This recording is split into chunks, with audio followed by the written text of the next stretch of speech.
This is Authentic Analysis with AI and K, where we'll be discussing the most controversial crime cases from across the globe, as well as other important topics. Please remember to like, comment and subscribe. Hi guys, welcome back to our channel, Authentic Analysis. This case is really hard for me. It's like literally one of the most horrific cases I've ever had to read. How did you feel about it when you was reading it? I honestly thought, not to excuse anything, but there's certain victims that are targeted. You have children, they're targeted by, paedophiles, and adults are attacked by other adults. But you thought once you get to old age, people that's it. Yeah. But to find out that someone, is attacking, was or probably still going on, attacks old people. It's scary. And not just physically, sexually as well. And on top of that, you're stealing from them after you've committed that crime. It's like no respect on any level. But we'll get into that. So today we're talking about Kenneth Erskine, otherwise known as the Stockwell Strangler, or the heatwave killer. Yeah, he was, and I just learnt this word when we were doing this case, a gerontophile, which means that if somebody is sexually interested in the elderly. So the murders took place between April and July of 1986. And previously last week we did the murders that Dennis Nilsen committed, and that was 80s as well. So yeah, 80s a lot seems of weird, like horrible things in the 80s. Yeah. So as we usually do, we're going to start off with the victims, who they were, and the crime that were committed against them by Kenneth Erskine. Yeah. His first victim was Nancy Ems, who was 78 and died on the 9th of April 1986. She was from West Hill Road, Wandsworth. At the time, the council, or the borough that she lived in, they had like an organisation basically called Home to Help,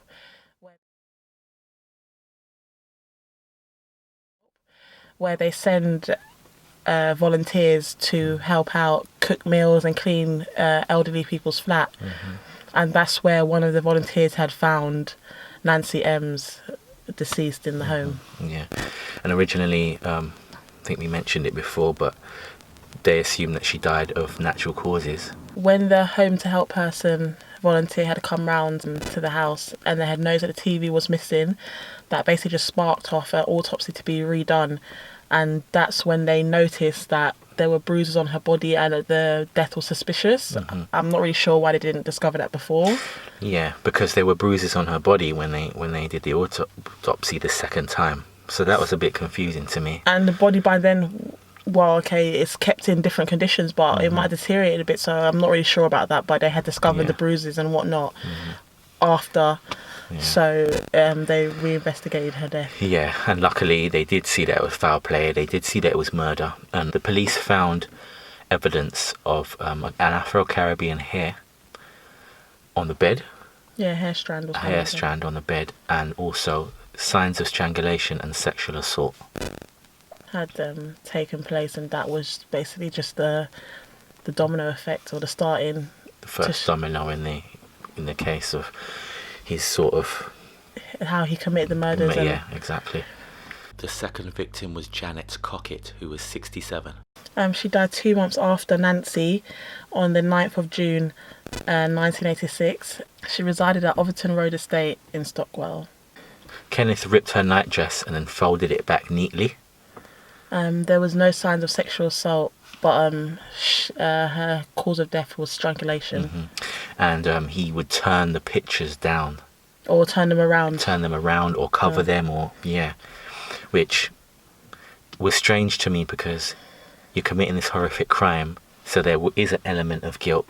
So if you know it's wrong, maybe just don't do it. But we'll discuss that more later. Yeah, as AI was saying, he turned the pictures around at the crime scene. Yeah. His palm print was found on a window and a flower pot. Or a partial palm print was found on a flower pot. Just to say, this is 1986, like we mentioned before, but fingerprint and palm print technology wasn't up to scratch. It wasn't what it is today. It was developing. Basically, what I read into that was basically at this time period they were transferring over, having, I guess, maybe manual paper, palm prints and fingerprints, and then they would just transfer them over to disc.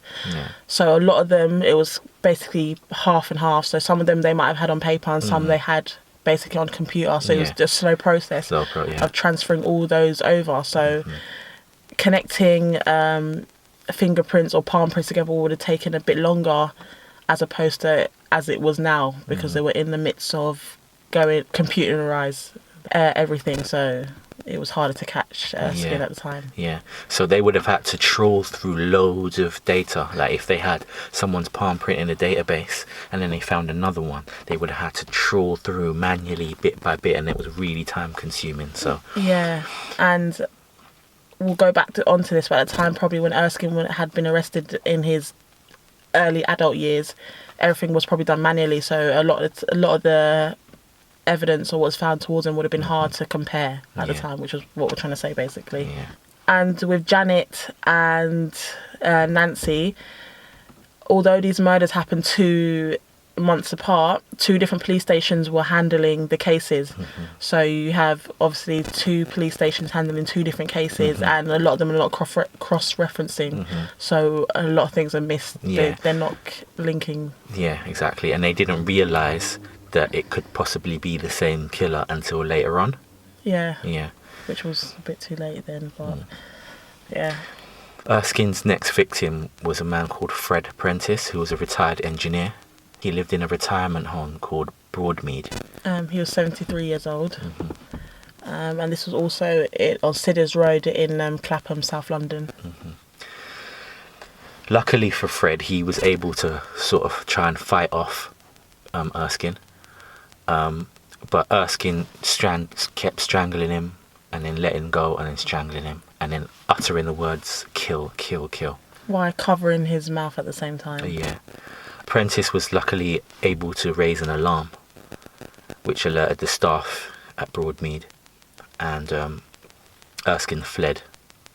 Unfortunately, he got away on this occasion, but luckily Erskine didn't succeed in killing Prentice. Do you think Prentice raising an alarm caused Erskine to flee, or because as I was reading, I know this might sound a bit graphic, but they say I don't know if it's elderly people or people in general, if you strangle someone, it will take 30 seconds to lose consciousness and about 2 to 3 minutes before the person is deceased.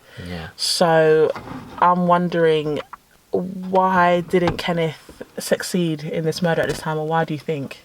I think that Prentice, it was just Prentice just, not giving up, and him fighting for his life. We don't know how many people he killed. Before Nancy was discovered. Exactly, absolutely. So I think he didn't expect Fred to fight back, and he did, so it didn't go the way he planned. Unfortunately, the next day, on the 28th of June, Kenneth did succeed in killing 2 men. Elderly men. Yeah. He killed Valentine Glim, and it was 84, and an ex-British Army officer. Yeah. And Zbigniew Stabrowa, a Polish gentleman. 94 years old. Yeah. So these 2 lived in a, I guess, old people's home. They had adjoining rooms. And Kenneth basically snuck in that night and was able to strangle them. So there's conflicting reports that says Valentine was sexually assaulted, and other reports had said that both were sexually assaulted. I'm not really 100% sure of the details of that case. So I'm just saying, if you want to do your research, but not really 100% sure of the details. One of the weird things in this particular double murder was the fact that Erskine shaved himself after he committed these crimes. And used a flannel to clean up also. Yeah. Police and psychologists thought this was a strange ritual that he did, like he was trying to create some sort of MO. But me personally, I just think that It wasn't that deep. yeah, it wasn't that deep. I think, I mean, it was proven that he was homeless, he was a drifter.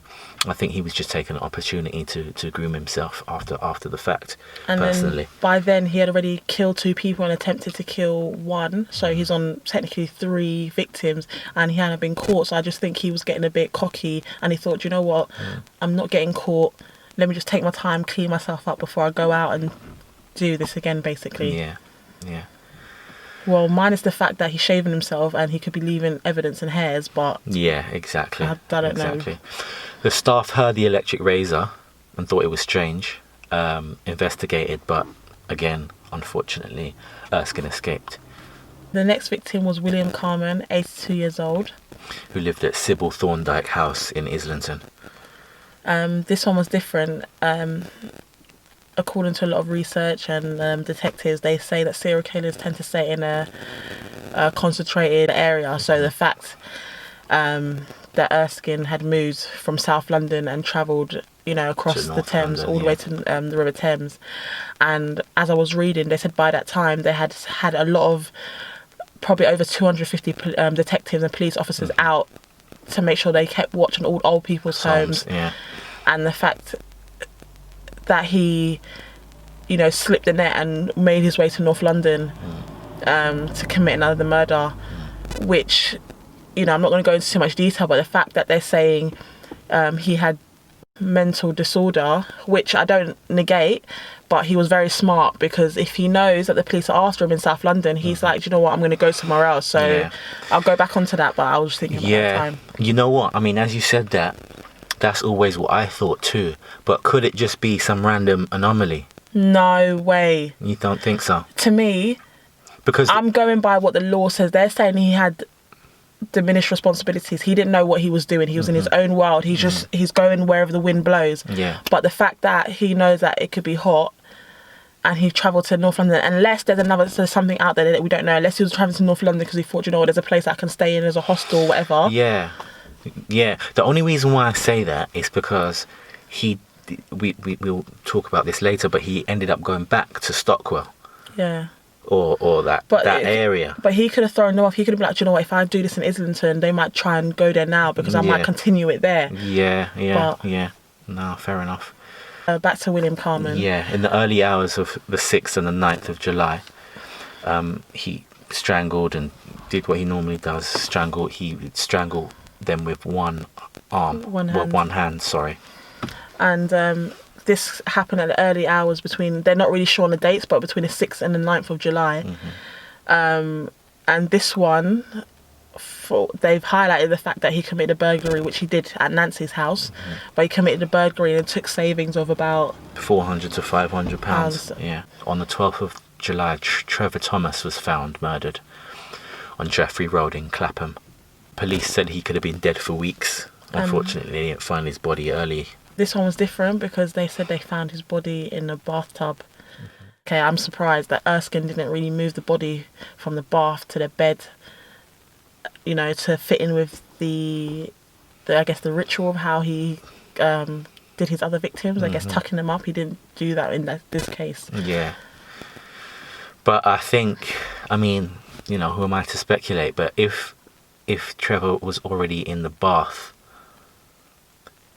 isn't it too much work to lift someone up and move them to the bed? Yeah, if he was naturally already in the bath, it's like he could have just to show that natural cause. Yeah, because Trevor had been dead for a couple of weeks. A lot of forensic evidence had deteriorated, so I think they weren't sure about the cause of death, so they wasn't sure about whether it was strangulation, etc.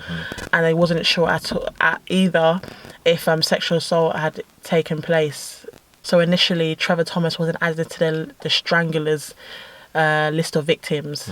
I think when the police had investigated this murder, they knew deep down that the strangler, Stockwell Strangler, that they coined him at the time, committed this murder. But you can't basically add someone based on a hunch.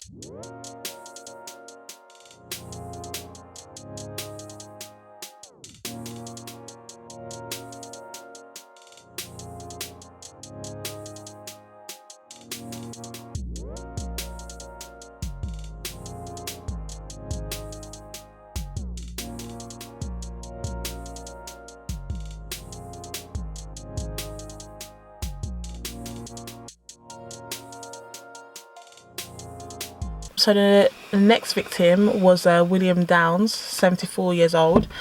And basically Erskine had returned back to Overton Estate where Janet lived. So I don't know if he was being brazen. He just basically was like... I mean, okay, I'm wrong. I'm just going in based on my opinion. No. I mean, brazen or just familiarity, maybe.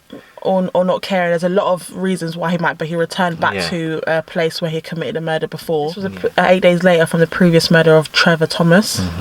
We said before that obviously it was the summertime. Unfortunately, Mr. Downs left his window open to try and regulate the heat, and that's how Erskine ended up entering his property. And the worst thing about it is his son was the one that found him deceased. But luckily the police had found a palm print on a garden gate and a kitchen wall. So they had, I think, 2 sets of prints now from this murder scene and the previous one to compare to. On the 23rd of July 1986, Florence Tisdale was preparing for the royal wedding of Sarah Ferguson and Prince Andrew. You know, she had a glass of sherry ready and she got her hair done. And she was a person in the area that would adopt cats and look after cats.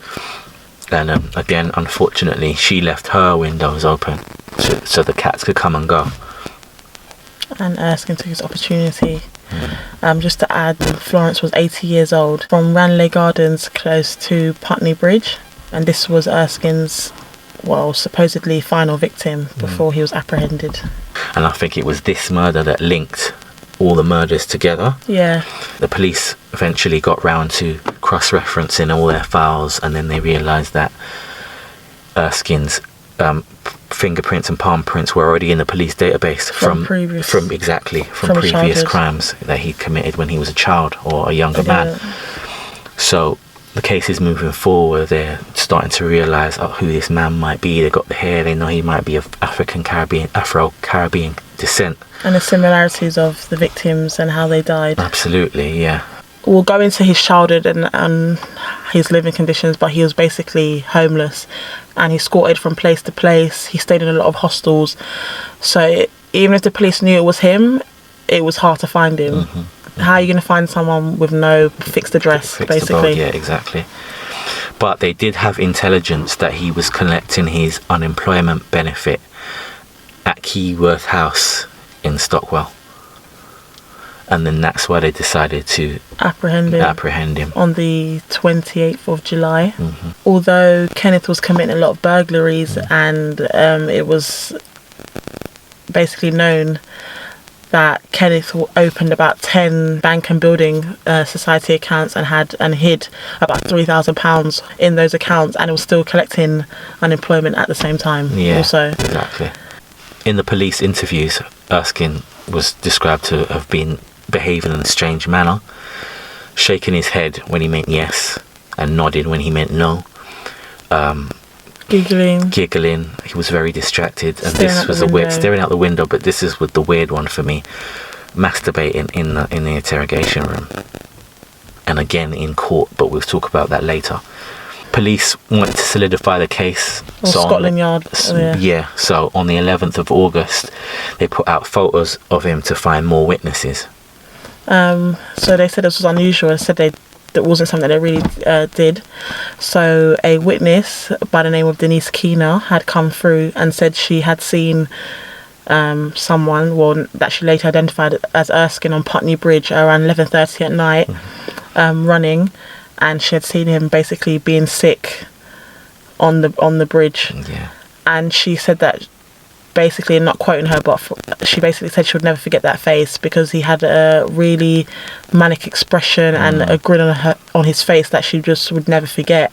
So when Denise Keener had identified who, now that she realised was Erskine on the bridge, he was 200 yards away from Florence Tisdale's home. And as AI said, he had committed this murder earlier on in the evening, as opposed to when he did it, his murder's usually early hours in the morning or maybe late at night. So based on assumptions, he could have been running from that murder, from the murder scene, and running right onto the bridge, and she could just caught him there and then at that time. Police made the point of saying that nobody who knew him came forward. It was just shopkeepers or And the people in the job centre described him as the whisperer because of how he spoke. He was really softly spoken. Keener and Apprentice picked Erskine out of a police lineup. He didn't have many friends, he didn't have many people to identify him, but luckily Fred survived and she saw him on that particular day because that did strengthen the case. Erskine's trial began on the 12th of January 1988 at the Old Bailey. He was charged of 7 counts of murder and 1 count of attempted murder on Fred Prentice. They didn't include, I think, Trevor Thomas's because... lack of evidence. He had pleaded not guilty, basically to all the counts. Yeah. Again, in court, strange behaviour. He was looking around, or from what I read, he was looking around as if to say he didn't know where he was or what was going on. Yeah, he's clearly very disturbed. Again, we mentioned before about masturbating. He was masturbating in the courtroom as well as the police interviews. They also said that he wasn't paying attention much in the trial, and the only time he seemed to perk up or take an interest is when they were basically talking about the description of the victim's death and how it happened. Take note of what we're saying about how he was acting, right, and what happens to him later on in the next future years. I'm just saying, keep that in mind. Yeah, exactly. I know, for sure. The trial had lasted 18 days, and basically, ultimately, he was charged with 7 life sentences, and he had to serve 40 years minimum. Yeah. He didn't take the stand. Again, that was similar to another case with Nicholas Golderjohn. Decided, apparently it's your human right. I didn't know this before we started doing all this research. You don't have to take the stand if you don't want to. Didn't know that, but yep, again. Is if you don't want to, or if your lawyers don't advise you to? Either way, it's the same. Either way, you have the right not to take the stand. He most likely probably could have had previous victims, but because of the age of most of the victims that he was committing these offences on, a lot of them could have just been bypassed as natural causes. So he definitely could have committed more than 7. Yeah. Erskine was examined in 2004 and again in 2006. Or a report was written on him by a Dr. Andrew Horn. Yeah, he was a psychiatrist. Yeah. And he was a consultant at Broadmoor at the time. And he concluded that Erskine had a clinical schizophrenia. Yep. And he was the worst that doctors basically had ever seen. Yeah. As a result of that, in 2009, don't know why so long, but I don't know the process, they reduced his sentence from murder to manslaughter due to diminished responsibility based on his... Isn't that mad? Like 20 years later, they knew that he was disturbed from when they took him into interrogation. Yeah. But only now. But we're going to get into that right at the end. Yeah. So I like to watch a lot of YouTubers that do talk about crime, etc. And AI came up with this suggestion of talking about the victims first. So a lot of the times you lead with the murderer or the person that's committing the crimes. And I feel like they've had enough publicity and they've been sensationalized over the years enough. So I think it's important to talk about the victims first. So now basically we're just going to talk about Kenneth and the little bit we know about his childhood and just speak about that and our opinions. So he was the oldest of 4 children. He was of mixed ethnicity, so his mother was British, English, and his father was Antiguan. They got a divorce. I think maybe he was at the age of around 12 years old. So maybe that was some of the reasons why he could have started having a lot of behavioural issues. Yeah. He was reported to have strangled his brother, forced his brother to smoke weed. They reported that he had a lot of behavioural issues in school, and he was sent to schools for maladjusted children, several different ones over the years, because he was basically just getting himself into a lot of trouble. A lot of the things that we're going to say now about Kenneth is just a lot of things that are just reported, and it might not be true, but this was just basically going off of what they determined might have happened in his childhood. Yeah, like he stabbed one of his teachers through the hand with a pair of scissors. He had a psychiatric nurse from school that he held hostage with a pair of scissors to her neck. Apparently he started fires. He pushed children off moving buses. He tried to drown a pupil. Pupils on a swimming trip. So they were saying that he showed a lot of these murderous tendencies from a younger age. They also said if anyone showed him affection, or any teacher showed him affection, he would do things like he would rub himself up against them, or expose himself, or expose his genitals to them. I mean, he was clearly a troubled person, a troubled child who grew into a troubled man. Allegedly, it was reported that maybe around the age of 18, he had a lover that was male, and he went through that person's window and attacked him. I don't know if it was with a knife or stabbed him, whatever he done. He's showing that violent tendency again, which was kind of different. If this report was accurate, if the fact that he was attacking teachers with with scissors, and then he went from attacking teachers with scissors to strangling older people, not using any weapons or anything like that, is a change. Which I kind of noticed as well. And what changed for him to go from attacking his teachers and other school students to elderly people? I think when he was young, he was just clearly troubled, like something was bothering him, like there was something wrong. The elderly thing could have come later. Again, we always say we're not professional psychologists, so we don't know. We can only speculate based on the evidence that is presented for us. But I just think just the contempt that he showed for old people, I just think that somehow he must have been angry with a grandparent or an older person. That's clear to me. And in his young, basically adulthood, we'll put the picture up on the screen, but there was a picture of Erskine with dreadlocks. It was reported that in Erskine's young adulthood, he was supposedly Rastafarian. I'm going off basically, it's allegedly, and what websites are saying and different reports. I don't know if they called him Rastafarian because he had dreads, but supposedly he was he saw himself as Rastafarian, but he was shunned by the other Rastas because he was stealing a lot. In Kenneth's young adult years, he basically got arrested for being a burglar, and he was sent to Feltham Young Offenders, and he was drawing a lot of violent pictures, which will show. Yeah, the pictures. Yeah. So he was showing pictures of elderly people. Maybe this is where it started from. So something happened between him being arrested at that time period that caused him to, display his feelings against the elderly. But he was painting pictures. Really horrific pictures of older people being I mean, I don't want to say this abused. and think I'm condoning this, but the pictures, he's a talented artist. If he focused it somewhere else, he would have been good. Absolutely. And that's the thing we've seen in a lot of these cases, don't you think? Like, just young men and women that have just been misdirected, and they are talented, like you say, and they do have potential, and just somehow whatever's going on in their brain or in their mind is just leading them elsewhere. Leading them into negativity. But horrific pictures of elderly people being gagged, being burned, being stabbed with daggers. Things, yeah. And I think one of his cellmates at the time had reported him doing this. So supposedly one of his former cellmates had said, sorry if I'm looking down, so I'm reading the exact quote. He said he'd really get mad when they weren't least expecting it. He'd pick up a chair and hit them over the head.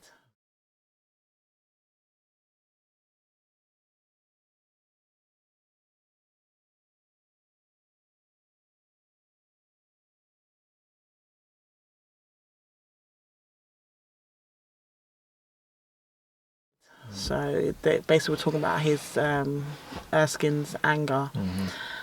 And one of his childhood friends supposedly said, I can't believe he did those things. Kenneth, he's just too weak and quiet, which obviously shows us the opposite. Yeah, and again, the job centre described him as the whisperer. Yeah. So he was quite clearly, softly timid. spoken, timid It's person. just such a big difference in how he was described in school, allegedly, and even the nature of his killings. He never, from what the victims that have been found, he'd never used any. He did use violence, but he didn't use any like weapons or knives. Anything that was. I mean, strangulation. Obviously, that's horrific, and you have to be your mind is somewhere else for you to commit strangulation. But he never used any weapons or anything like that. So just, wondering in his mind what enabled him to commit the crime in this sort of way. Yeah. So reading about and learning about Kenneth, we did a lot of, reading, a lot of research. Correction, the show was on Channel 5 and it was First Kill, Last Kill, the OAP killer. I was talking to the person that acted as Kenneth there, and it was really hard to find a lot of information about Kenneth to compare it to. Yeah. Even go onto Google right now and Google Kenneth Erskine and tell me how many pictures you found on him, and it's just... But again, it was because he didn't have many friends, clearly, but I think he was an outcast of society from a really young age. Yeah. Do you think maybe his parents don't want anything to do with him? There's no childhood pictures? Oh, definitely. I think, no disrespect to them, I don't know what happened, but as a troubled child, I think they just sort of... Let's just say there was a disconnection between his parents. Another thing that we noticed in a lot of these cases, it involved the words sodomy and buggery, and those are the things that he committed against these poor elderly people. And I'm all for doing research, but I'm going to be honest with you, I did not want to know the difference between sodomy and buggery. Like, I get it, and that was enough for me. But then, if they're not sure if he committed buggery or sodomy before or after they died, isn't that count as necrophilia?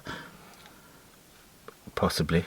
So all these terms are kind of hard to understand, but we don't know if he was sexually assaulting the victims before or after he had killed them. Yeah. Which either way is disturbing, but... Yeah, exactly. They said that Kenneth, a little was known about him, as AI said, because a lot of he didn't have any friends. He didn't conform to any groups.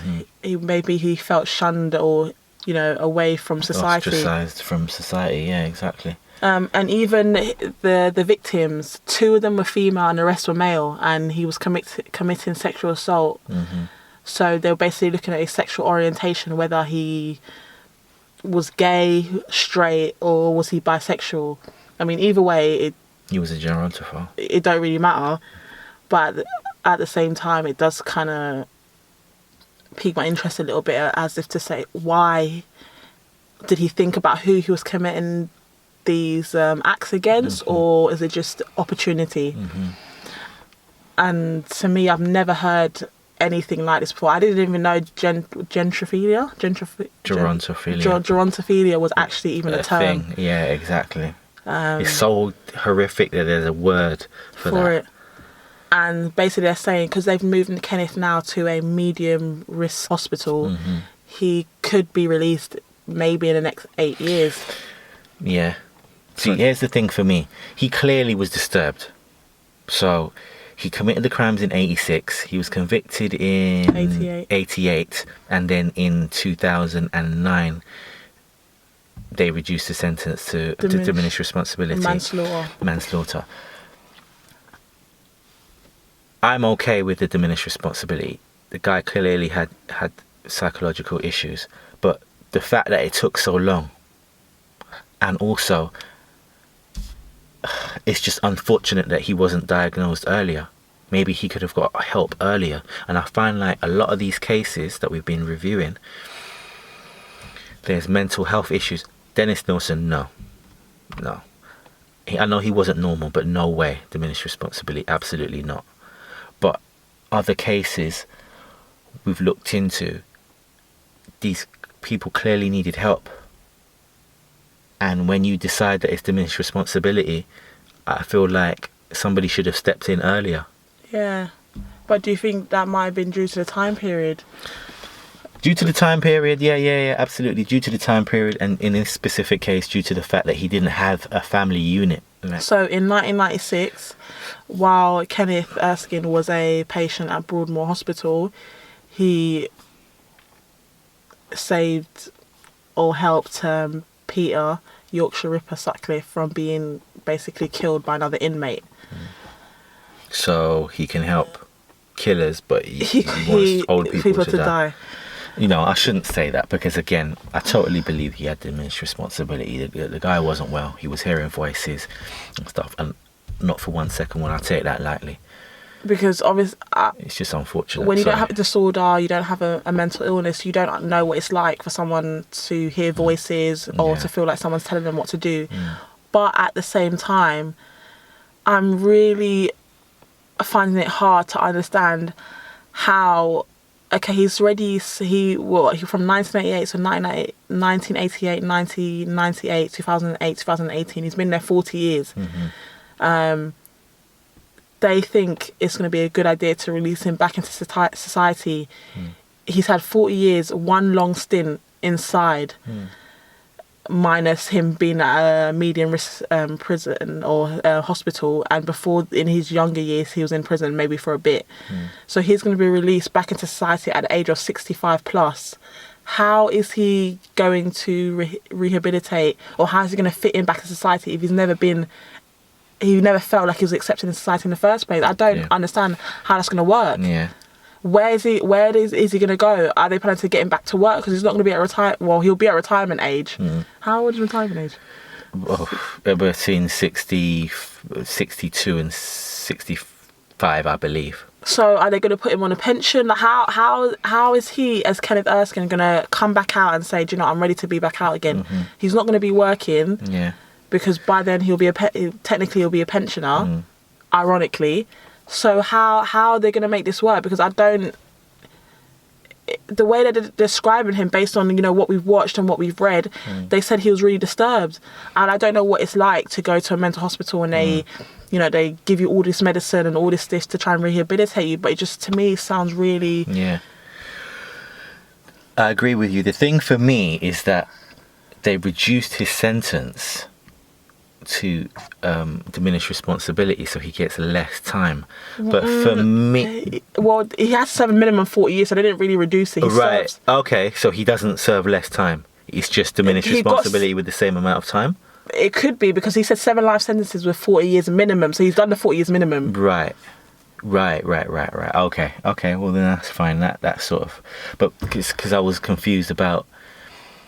To me, if somebody doesn't have schizophrenia or doesn't have mental issues, and this is not a criticism to those people, I'm just saying, if they don't have those issues, it will be more easy to assess their rehabilitation. Does that make sense? Like, so if somebody's just a criminal and they just did it because they were bad mind, or they did it because they had their morals are just lacking, exactly, you can say, okay, he's going to come out of society, he knows the difference between right or wrong now. But if you've got psychological problems, if you've got people whispering in your ear, how do we ever know whether those things are gone?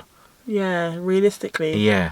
And like you said, that goes on to another whole argument of medication. And to me, is it a thing where medication just numbs you, or is it I don't think medication ever really gets rid of the issues that you have in your life. And, you know, we already know now, NHS, etc., they've got a lot on their plate, basically. How long can they tend to people like Kenneth Erskine before he's on his own again? I mean, by then he'll be an older man. He's not old, but he'll be an older man. Who's to say that he might not get the urges to commit them again?